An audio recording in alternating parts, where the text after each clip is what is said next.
Well, hello everyone, and welcome again to Painless Universal Conversation with myself and Welsh. Today's conversation is for you if you're an entrepreneur, if you're a businesswoman, if you're someone who's into the sustainability. This conversation is really truly for you. You should sit back and listen, because my guest will be telling you about her journey and why she believes sustainability is the only way forward. Let me tell you a little bit about my guest. Rebecca Morter is the founder and CEO of a disruptive omni-channel retail startup, Loan Design Club, launched in 2018. The LDC, the Loan Design Club, offers consumers a shopping experience like no other. Brands a trusted direct route to market, both online and offline. With roots in the luxury fashion world, Rebecca trained as a designer, launching her own brand at London Fashion Week in 2015. LDC was consequently born from the challenges she experienced in getting her brand in front of consumer and the difficulties that came with the traditional wholesale retail model. Changes needed to happen. Rebecca saw this and set out to create a platform that disrupted the traditional wholesale model, supporting independent and sustainable brands to connect directly to consumer. Over the last 3 years, Rebecca and her platform has gone from strength to strength, named as one of Forbes 30 under 30. She regularly speaks out on topics around ethics and sustainability within the industry, and the platform has gathered attention far and wide, featuring in numerous high-profile media outlets. Most recently, being named as the winner of the Fashion District's Retail Futures 2020.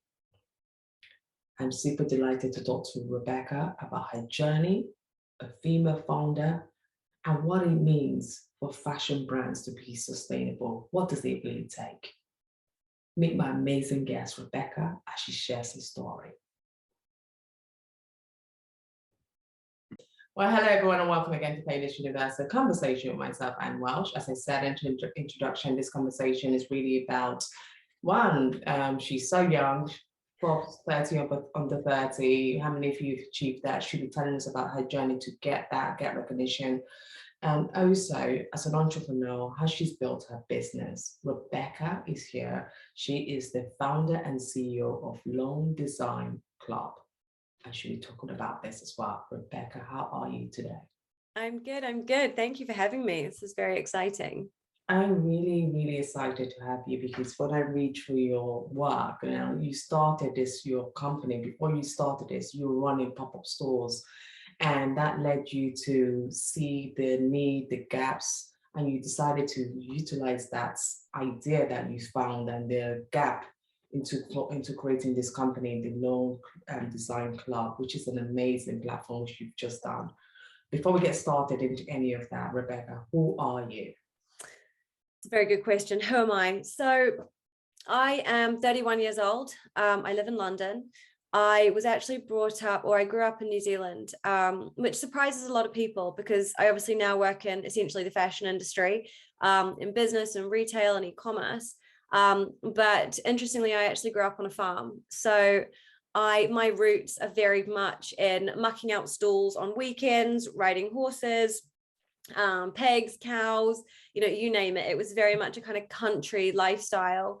On a farm with my family in the kind of outskirts of Auckland and New Zealand. So it's I'm very much, I think it's also why it contributes a lot to my work ethic. I am always rolling up my sleeves. I'm very much kind of getting in and kind of getting down to business. And I think it kind of contributes a lot. But essentially, I am very much a outdoors kind of nature person at heart, I guess.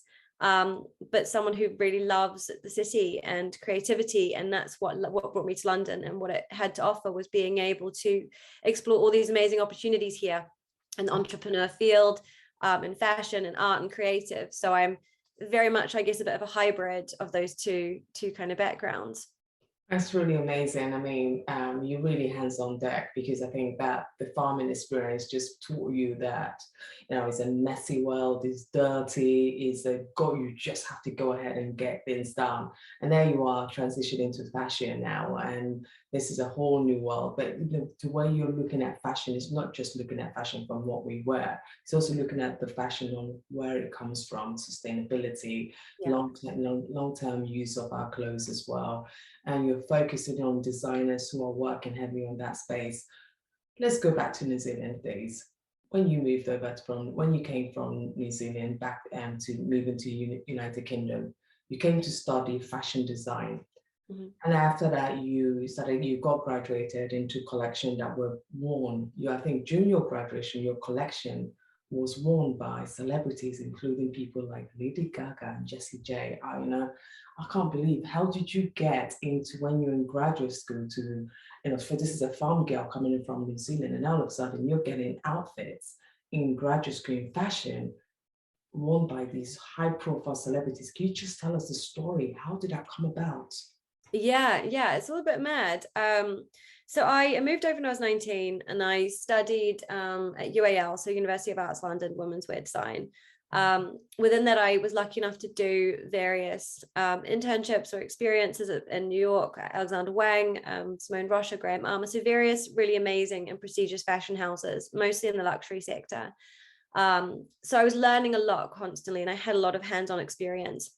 When I came back from New York and my final year at university, I was lucky enough to be part of the end of year shows. And it was during that I was picked up, or styling teams essentially, kind of got in touch if I was up for doing some loans, but also some commissions for various celebrities, which was super exciting. And this was before I launched my own brand, before any of that. I was working, I'd graduated and I was working as a design assistant in London, and it was very much all very organic and exciting. A lot of these, it's the kind of thing where kind of into that network, or that the fashion industry is very exclusive, but once you know certain people and you've got contacts and you're creating a little bit of a buzz, the ball kind of gets rolling. And what we found was Lady Gaga was kind of first, and then we had the styling teams from Jessie J, Little Mix, Eve, Skunk Nancy, really incredible people coming forward and asking to either wear pieces or for us to make them custom designs. So it was super exciting, and essentially that's what led me to launch the brand. My brand, which was back in 2015, called Rain London, was the kind of prestige that we were receiving and the media attention led the British Fashion Council to essentially then offer us if we wanted to showcase London Fashion Week. So, and I remember this like quite well, because I remember being quite naive, as you are when you're like 23 years old, and London Fashion Week comes knocking and is like, oh, why don't you showcase at Fashion Week? It's in like a couple of months' time. Do you think you can be ready? And you're just like, yeah, of course, I can totally do this. I'm just going to quit my job, and then I'm just going to like make a collection on the side and just launch a brand, and with no business plan and no kind of, nothing really to kind of go on. But when you're young, you take these opportunities, right? And and it was an incredible opportunity. So it's been a really exciting journey. And I've learned a lot, but that was essentially the beginnings of launching my first business.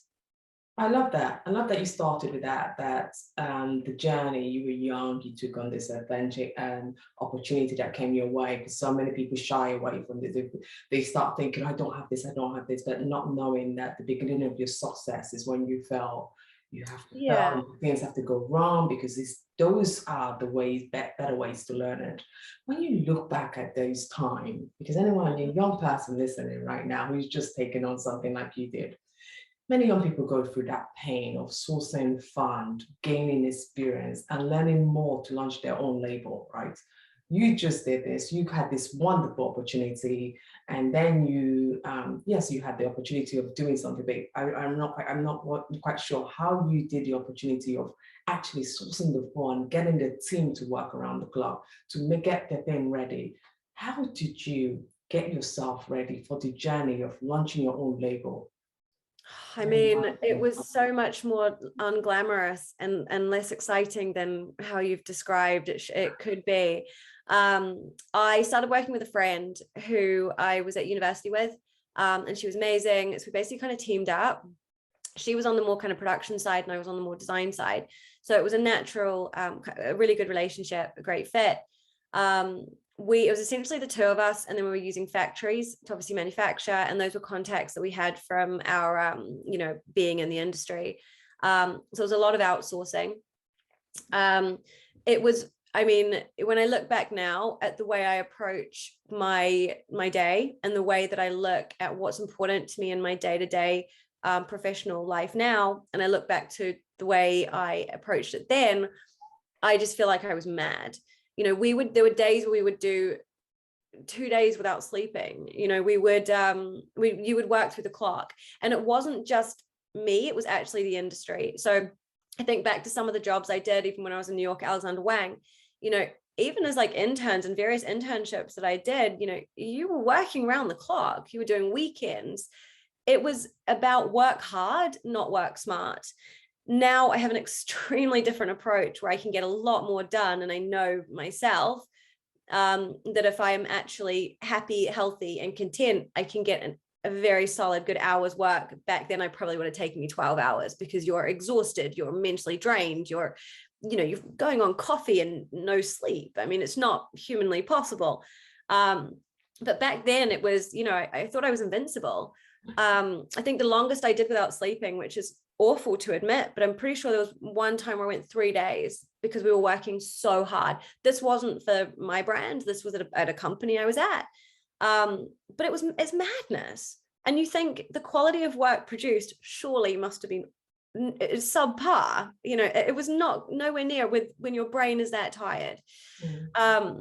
But when I launched the brand, I was, we were accustomed to long days, long hours. So there would be the common, 4 o'clock in the morning sewing on buttons, or, trying to kind of, tagging things or taking inventory, or, mundane, annoying jobs that, because it was just the two of us, doing all the kind of extra bits that our outsourcers and our factories weren't handling, it was really late nights. I remember just before Fashion Week as well in 2015, because we'd quit our jobs and basically had like a month before Fashion Week. So doing a full-time job in the fashion industry, we were already working way over hours and doing as much as we could on the side, to then basically having 3 weeks to get a whole collection ready to launch at Fashion Week. And it was a lot. It was super intense. There was definitely some really late 4 a.m. nights. Yeah, it's crazy. And thinking back, you think it's fine, I can keep going, I can do this. Yes. But when I think about it now, and I just think how precious my time is now, and how much I value, and how much I know the importance of switching off at 7 o'clock, of, if things start to feel like too much or overwhelming, that's when I take a step back. Yeah. The difference in my approach now is the absolute opposite. Absolutely. But and I think that would be like anyone is listening that is going through something similar, like more hours is not better work, or it's not going to get you to your goals. It's the opposite. Absolutely. Rest, taking things slow, taking that step back, and letting your subconscious work, and you're in an actual, a mentally capable state to make great decisions is the priority. That's true. Sometimes we tend to forget. Your experiences of running your own fashion label led you to create this amazing platform, which you do have now, the Lone Design Club. Can you describe what your company, because anyone who hears the name might not quite understand, who is your company and what do they do? Yeah, of course. So essentially, Lone Design Club is an omni-channel retail platform for the sustainable fashion industry. And what that means, because there's a couple of buzzwords in there, essentially what that means is that we're a platform that supports sustainable businesses to connect to conscious consumers around the world. And we do this in 2 ways. So we do operate a marketplace, an online marketplace. So all the brands, or the majority of brands we work with, are online, and their collections are available to purchase. They're there for customers to discover and meet new designers that are up and coming in the sustainability sphere. What's really unique about our business, and why we talk about omni-channel, and it's so important to our company, is that we're essentially creating a platform that's seriously powered by physical retail. So what we do differently to any of our competitors or to any other online marketplaces is that we're giving brands a physical space that has been chosen based on data analytics, research, customer demographic. And we're essentially showing them the power that if they can plug into a physical space and give their customers a place to come see, touch, feel, try, and experience and be part of a community, not only do their sales increase hugely, but their relationship with those customers, the engagement, the retention, the loyalty increases massively. And because of that, it means that our main client or our main customer in terms of brands really is the D2C, social media powered brand that has a great online presence but needs to grow. And by essentially working with us, we're able to open up this huge network of physical retail opportunities, which are mostly in the form of pop-up stores, and giving them these physical spaces to interact and meet their customers in real life. You made a painful decision, I'll call it, because you put your own design label on hold to focus on this platform, the Lone Design Club. Why do you believe there's a bigger impact in supporting sustainable brands and doing what you're doing now? Yeah, it's a good question. So I think the big thing here is that I never set out to be, I obviously didn't realize I would end up in retail or on the business side or really here. I was always interested in entrepreneurship, but I didn't know quite where I'd fit. I always thought I'd stay on the design side and I thought I was more of a creative. One of the big things that we saw when we launched the brand at Fashion Week was the challenge that a small brand actually has in getting that product to market. So, back in 2015, social e-com was just kind of starting out. But essentially the reliance you had as a brand was on a buyer buying your collection. And by that was why Fashion Week was so important. Buyers would come around, press whatever, and essentially place orders. The big challenge was that no one really tells you is that they don't really place orders. And when they do, they're tiny and it takes a really long time to build a relationship. So as a small brand, trying to access that end customer is really challenging. And you're so reliant on the wholesale, on big department stores, placing an order, on anyone placing an order. So that was why we started to look at what was making money for us and what was actually pushing the needle. And that's when the business side of me started to kick in, which I didn't realize I really had. At that point, we started experimenting then with physical retail. So we was finding that the most of our funds, now margins, were coming from private clients, editors, their network, their friends. We had better margins, but we were actually meeting that customer in real life and an experience that you couldn't get on the high street and you couldn't get online. And because of that, they were spending more with us and they wanted to know who we were. The theory was, how do we take that to mass market? Because this works, how do I reach more of these customers? Started approaching landlords, found a frozen yogurt shop on Brick Lane, and they were going to close for Christmas. So they said, you can have the space for super cheap, do what you want with it. I think it's still there. I can't remember what it's called, but it's like a crazy little frozen yogurt shop. And the guys were amazing. And they let us do a pop-up there for, I think, about a week. And the most amazing thing was that we were bringing together brands that were game changers. And that's when I realized there are brands that are doing so much more than any of these big corporates, any of these, massive retailers on the high street. These small brands are using, apple leathers, cactus leathers, materials that are so different. They're vying away from, animal products. They're really looking into what goes in and what constitutes a sustainable brand or sustainable materials. They're focusing on ethics. They're writing their own rules. They're not gonna, they're gonna put their prices higher if they know they're paying fairly for their manufacturers. All of these things, which I just found so empowering and so amazing. And we brought it into our business as much as we could. As the kind of months went on and we did more and more of these pop-ups, our community of brands and customers just kept growing. And we got to a point in 2018 where I sat down with a business mentor at the time who was helping me a lot with cash flow and numbers. And he was like, this is really growing, and not only are you growing and seeing totally organic traction, you're actually building quite a profitable business on one side, but then on the other side, he's like, look at what's happening on the high street. House of Fraser, Debenhams, they're all reporting losses. They're all crashing. The high street's changing. Sustainability is becoming so important. And you've got the brands that are game changing at this. They're the brands that will lead this, in the future. So that was essentially a big part of, the kind of, I guess it was like a bit of a qualm I had, like, do I want to be another brand in a very saturated market that was mediocre compared to some of the brands I was doing when it came to sustainability? Or do I actually want to take this opportunity that I've been given to actually change something and have an impact that I think very few people have that opportunity, or when you do, you've got to jump on it, right? Absolutely. So it felt like it didn't feel so much a painful decision to stop the brand as more of I feel like it organically transitioned, or it opened up a door for me to another door that I wasn't expecting, but that would give me a feeling of having a real purpose and an impact, and actually to help not only businesses but customers find these brands. And I think in that respect, where you would often feel pain or it feels kind of sad, it's actually like it's just a natural transition, a pivot into another, which a good business person or entrepreneur, I've gone through hundreds of pivots now with LDC. It's not the same business as it was last year, the year before that. And it is a funny one because people do say, oh, do you not, do you miss? Or it's like, but it was all part of that journey. Yes. And I had to go through that to get to where I am now, and probably where I'm going to go next. Absolutely. It may not even be what I'm doing now, so it's really interesting. I love that, Rebecca, what you just said. It's very true. It's just a moment of learning from one experience and integrating it into your new experience. And it's a big opportunity came when you just had to take that opportunity on board. Exactly. And I think a lot of people, it's often quite hard, or there's a famous saying, like, it's not the end, if it's not over, it's not the end, or something.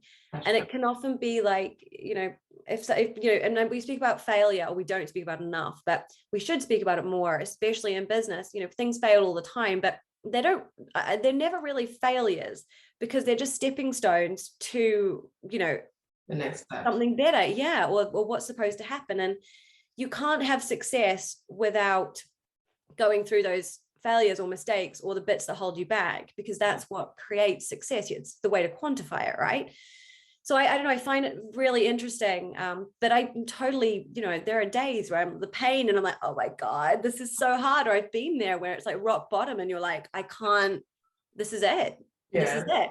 But then the next day it changes and you think, shit, I had to go through that to get to the realization of where I am now. And I'm going to go through more and more of these, in which case that saying of like, it's not over until it's all okay, or whatever it is, that you really start to realize that, and using that in those stressful periods of knowing that it's just a stepping stone. Rebecca, when you look at brands, so many brands are now looking up to your platform to help them to create a voice. So something that is unique. Can you share how your platform has helped? I know you talked about it briefly, but in a few words, can you just share a brand who's so sustainable, who's doing everything right? Can you share how you help them achieve their goals? Yeah, of course. I mean, first of all, I think we're still going through this. We're doing a lot of work on this now, because the sustainability in fashion, or sustainability in general, it's an ever evolving subject. It's so gray. There's so much greenwashing. There's so many challenges with it. The whole idea really only kind of took off through the pandemic, and we've seen this incredible increase in education and awareness, but no one really knows what it means to be sustainable as a brand, as a business owner, as an individual. We're all still figuring it out, because as a society, it is still so far behind where we need to be. Therefore, no one can be 100% sustainable, but we can all do our part, and we all should. And I think basically, or our approach at Lone Design Club here is that we're working with such amazing brands that are building their businesses as sustainably as they believe they can from the ground up. They're agile, they're lean, they're between either a year in to 10 years in, they're small teams, they're agile enough that they can make changes quickly, which larger retailers really struggle. The challenge that a lot of them have, and I think where we come in, is being able to help them communicate that to customers We have club certified, which is qualitative and quantitative research we do when we vet the brands as they join our platform, ensuring that they are sustainable in one of our 3 pillars.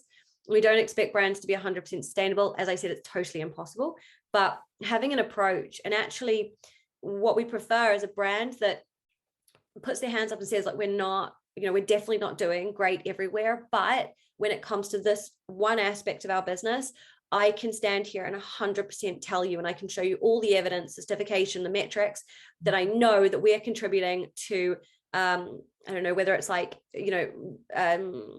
I don't know, the recycling of certain materials, and it's having this impact on the planet, which is better than if we use these materials. Or we work really hard when it comes to fair pay and wages. Our factories are audited by X, Y, and Z. We're visiting them. We're bringing local women from Ghana or an underprivileged community into work. We're working with these charities. In a way, for us, actually, working with businesses that know was one part of their sustainability approach or journey really, really well, is much more powerful than a business trying to do all of it subpar. And that's when greenwashing, that's when challenges come in, because they're spreading themselves thin. They're trying to do lots of little bits. So it's really, for us, I guess we're a platform that gives the brand credibility when it comes to the vetting process that we put them through. And at the same time, it's helping them understand how to communicate and talk about their sustainability story and messaging. A lot of the brands we work with like to join our platform, again, because it is joining a community of brands that are sustainable, that customers trust and that brands trust. We're by no means perfect, and none of the brands are. And we get a lot of questions from customers, a lot that we find difficult to answer. We do our best to dive as deep as we can. And at the moment, that's where we believe our value and our importance lies. But there's a lot of exciting things coming where we are trying to basically look for deeper evidence, and be able to create tangible metrics for the brands and customers so that everyone has something a little bit more concrete to go on. Because one of my biggest problems with the industry right now is that we're throwing around sustainability, ethics, social responsibility. What does that mean? And then someone says, oh, why are you sustainable? We use sustainable materials. What kind of materials? It's organic cotton, but not all organic cotton is good. Actually, there are some problems with it. Yeah, but ours is really good. There's not like a reason, right? That's so vague. That's greenwashing. So this is where it's really important. The thing is, we know, and the brands know, and they have all this information, but it's how do you create it into digestible content that's really simple and effective and easily to communicate to a customer online. That is very true. And it's just, how do you know? What is it? Everyone is throwing on the words, but and no one is really putting in that meaning. What is this metrics that you could actually tick the box and actually say, yes, you are 100% sustainable, because these are the things that you're going through and you're making, and it's not going to be easy to achieve. When you look at starting a business, Rebecca, you've done amazingly well. I can't commend you enough for the amount of work you've just put into this business you started. When you look at it, what are some of the mistakes you've made, and how do you overcome that? And to overcome those mistakes, to become keep going, because I mean the thing we learn as entrepreneurs is that mistakes are very vital in knowing what we did, what is wrong, and how to fix it. Can you share some of your one or two of your experiences, and how did you fix that? Yeah, I've made so many mistakes. I think it's it's part of it. I've made mistakes completely across the board. I'm still making mistakes. I think it's part of it. Obviously, the more you, the longer you're in it for, the more experience you have and the ability you have to, I guess, highlight or see at the time where you may have made a mistake. You learn more about your gut. You learn about, taking time, as I said in the beginning, not rushing things, taking a step back, approaching things really slowly. So many mistakes in terms of that. Naturally, I'm quite an impulsive. I definitely try to rush things.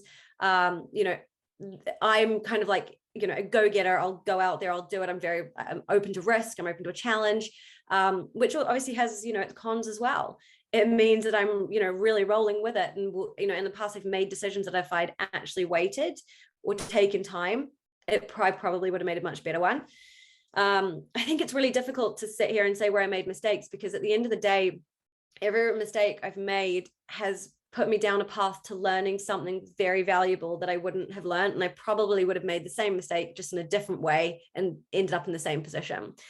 But I think a couple of them, I mean, I've made them from one of the biggest challenges I think I've had as an entrepreneur, is that I'm from a design background. I didn't study business. I didn't come from finance. I didn't come from a background that I think would have made things easier for me getting into the business sphere.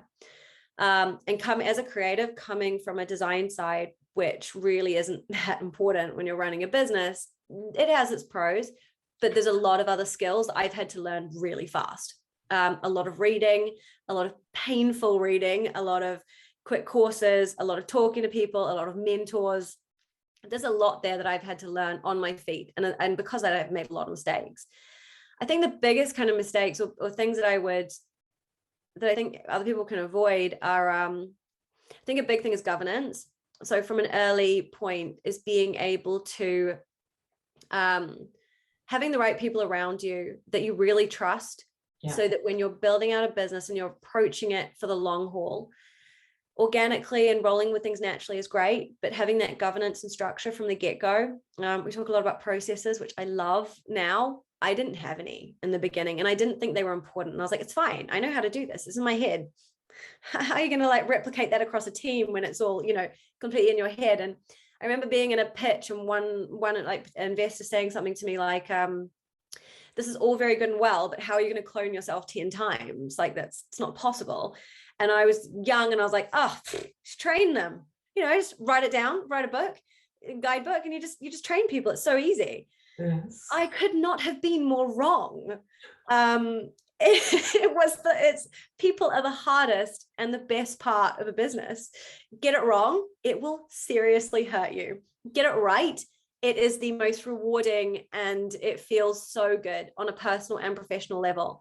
But people are the biggest mistake. And I think that's been a massive learning for me. I've made so many mistakes, hiring the wrong people, having to let people go in the wrong way, inexperience, hiring great people, not onboarding them properly, or not knowing the importance of the onboarding. All of these things that you have to go through those processes, but you can also, and I think, and it goes back to the idea, this comment on governance, actually realizing the importance of looking at what you're doing for the long haul and much more longer term, right at the beginning, regardless of whether or not you think in 6 months' time you're still going to want to do this business, or if it even might be one.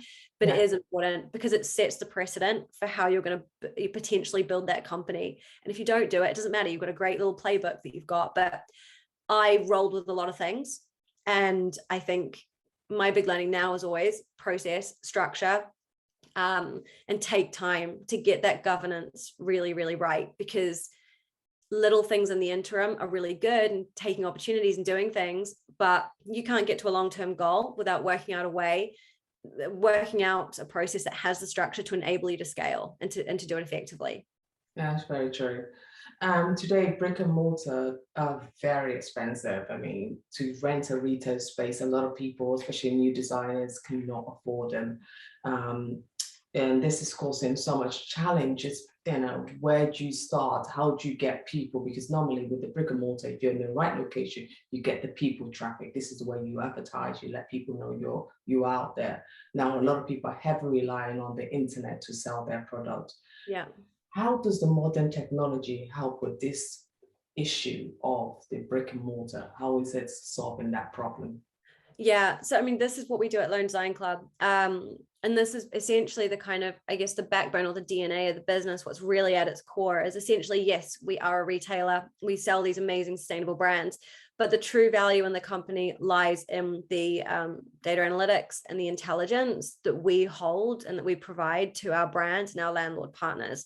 So as Shopify and Facebook essentially democratize access to the digital world, we're really doing that on the physical side.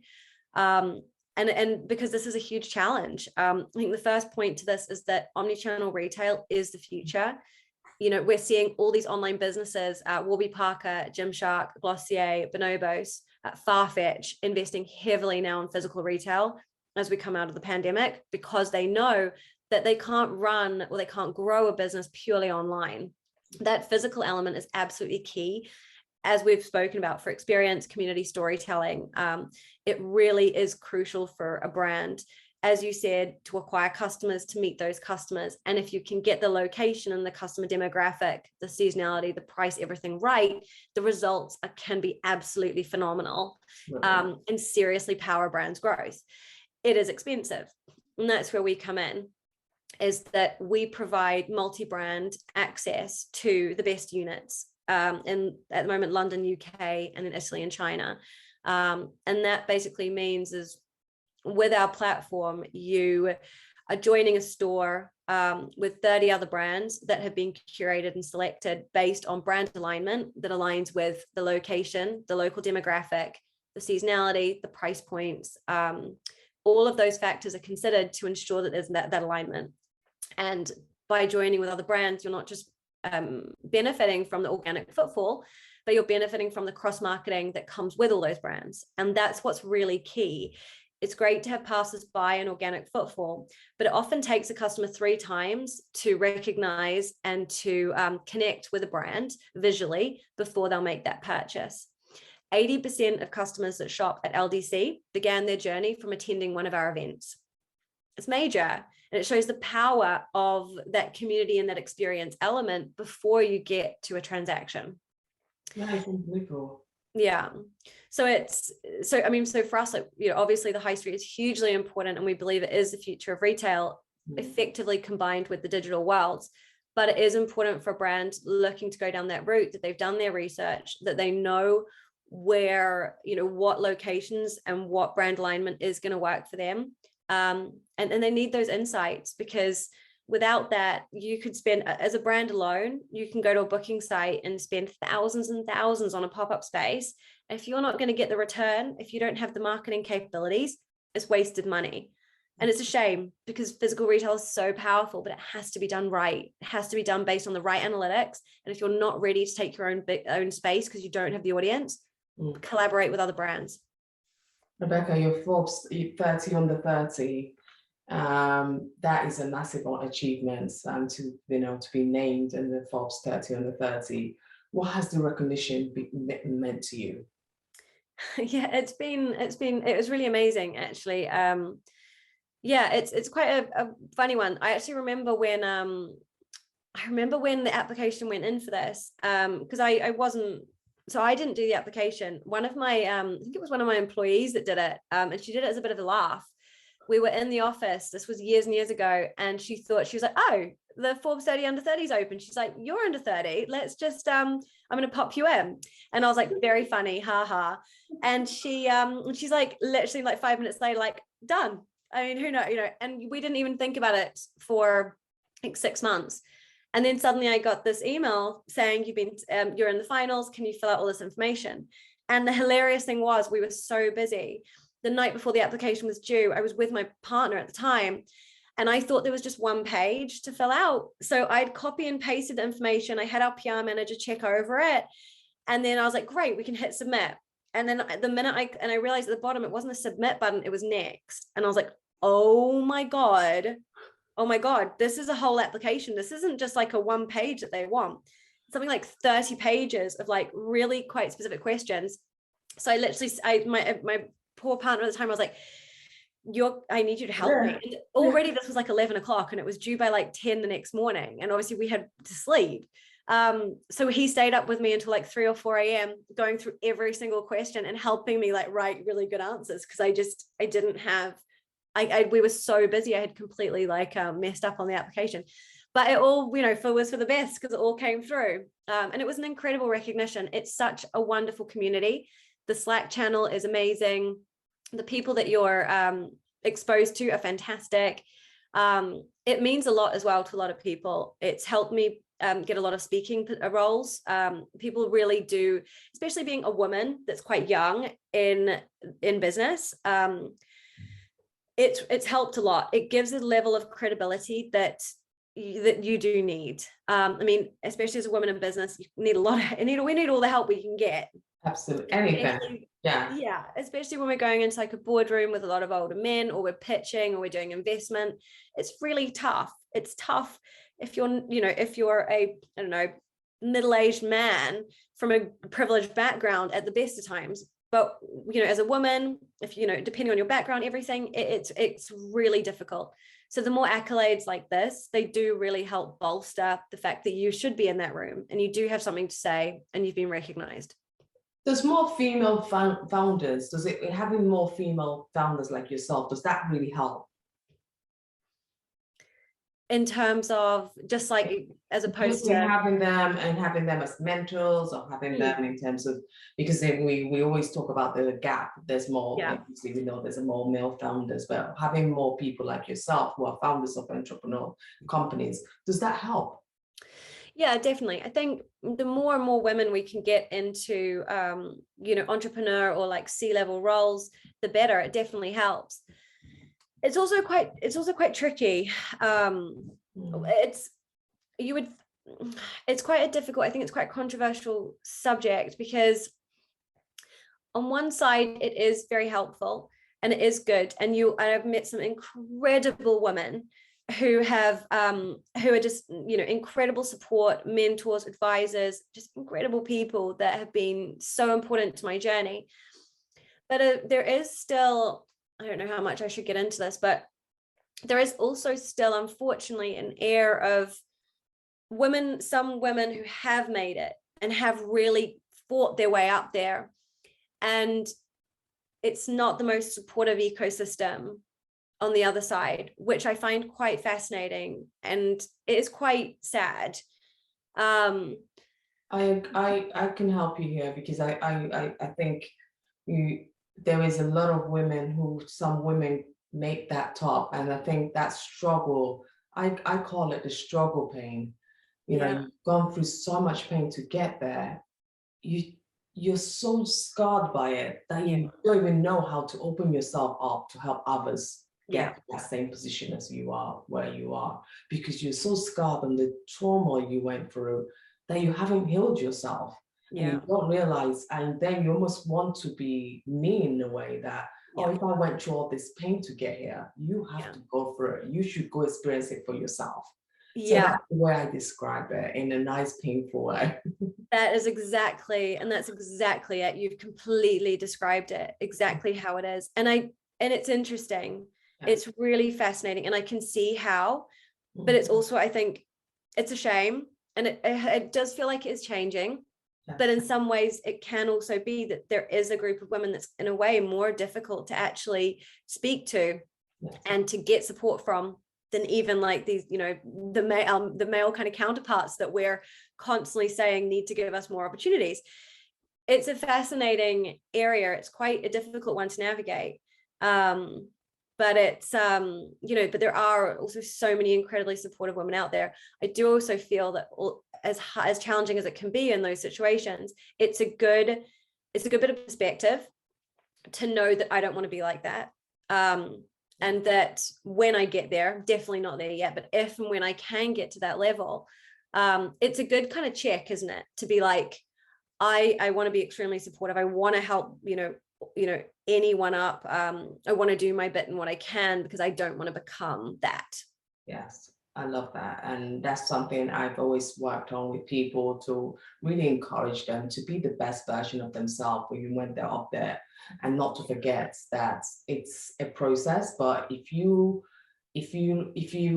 uplift the other women who you need to uplift, then we don't complain, because we can't complain about the men. And when you get there, you're still not even helping. So you also could equally like the men as well. So then you're blocking barriers. So I'm so glad we briefly touched on that subject, because I think more needs to be done to educate women to understand this barrier, that even when you get on top, they could still open doors. Many women are afraid of being founders, because we talked about this barrier, but also the funding bit, that lack of funding gap, difficulty, not knowing how to access it. What are some of the reasons why women are afraid of taking on this kind of responsibility, which you've just taken on? Because it's huge. You're doing something that involves hiring staff. You must have to think about the funding, think about the business plan. Why are women afraid of this kind of challenge? Because it's really, really hard. And it really messes with your head. It is really difficult. And I think there's a societal, there's a challenge where it's almost ingrained in us, this idea of prevention versus promotion, which I'm sure you would have heard about. And it's been a kind of hot topic the past few years, that women, society has essentially, shaped us to enter into a challenging situation on a preventative, basically preventing with a preventative answer, whereas a man has been encouraged to use that for promotion. And there's a lot of studies around this which are really interesting. But I think this is a big challenge, that we'll often, when presented with a challenge, we're much more cautious. And naturally, as CEOs, as leaders, we are much more cautious. We are more risk averse. We're also way better with cash and with spending. And these are all statistics. There's some great reports on it. And women actually produce more profitable businesses than men, statistically. The challenges are that it's getting women into these roles, and then it's also giving them the confidence to stay there and to grow into them, because imposter syndrome comes in. This idea again of prevention versus promotion. When challenged, we will respond and prevent with a preventative or more of a negative, or an answer that's not basically an answer defending, like a defense mechanism of why we should be in the room, or why our business is, viable, blah, blah, blah. A man will go in with a promotional answer and turn that negative question or challenge into a way for them to promote themselves and their business. And I think in a way, and there's some fantastic, a lot of incredible studies on this that do Google, do read. I can't remember exactly the best one that I read, but it talks about this, and it is very true. And a lot of it comes down to the fact of how we've been brought up, or how society has essentially sculpted. And I think the fact is that it's new, equality and kind of women being leaders in business is very, very new still. And there's a lot of time that still needs to, time and space before we'll get to a point. Although things are moving in the right direction, which is great. Like you said, we still don't have equal opportunities when it comes to funding. Something like less than 1% of VC funding went to female founders. We're raising now. It's really, really hard. And it's hard because you're a woman, especially if you're quite young. And people always say, that you want to back a winner, and a winner looks like someone who's very experienced, who's done multiple businesses. Okay, don't have that. Tricky, younger as well. And then somebody who is not necessarily a sole founder, or is not from a minority founder position, which women, there's so many different, backgrounds that are disadvantaged here. And the ideal is, unfortunately, a middle-aged man who's had a couple of businesses or has sat in very senior roles of the business where he's essentially starting. So it's really difficult. And as much as people say that they are, all these female founder funds and whatnot get started, which is great, they are still only for a very small minority, and people are still naturally very averse, or risk averse when it comes to funding females. And there's so many factors in there. It is difficult. Have you got any mentor along the way that's helped you navigate your path on this business journey? I mean, so many. We have about 12 shareholders at Lone Sign Club, so very small, but all extremely active and incredible people, all of which have been absolutely amazing and supportive, and all of them which I use for very different things. I've got female mentors, and I've got male mentors, all of which are absolutely fantastic. And I think it's that their belief not only in the business but in me that helps me to keep going and to continue, and know it keeps that North Star very fresh and focused in your mind, because it's also very easy to listen to other people's feedback and people to tell you this and that, but ultimately you know what you want to do, the vision in your gut. No one knows the business like you, and people are technically investing in you at an early stage. So that's what needs to be pushed forward, not other people's opinions. Finally, Rebecca, before I let you go, you're all about sustainability, ethics, sustainability with the fashion industry. What is your hope for the future? I guess my kind of very like wishful, like dream-like goal is that we can get to a point where we're having like zero impact on people and planet, if not having a very positive impact, and somehow able to reverse the damage and the pressure that we have put. It's really tough. I mean, sustainability, the good thing is it is, you know, the knowledge and the awareness and education is getting so much stronger, and people are conscious about it, but it's not moving fast enough, which is a big concern. There's not enough brands making strong enough moves.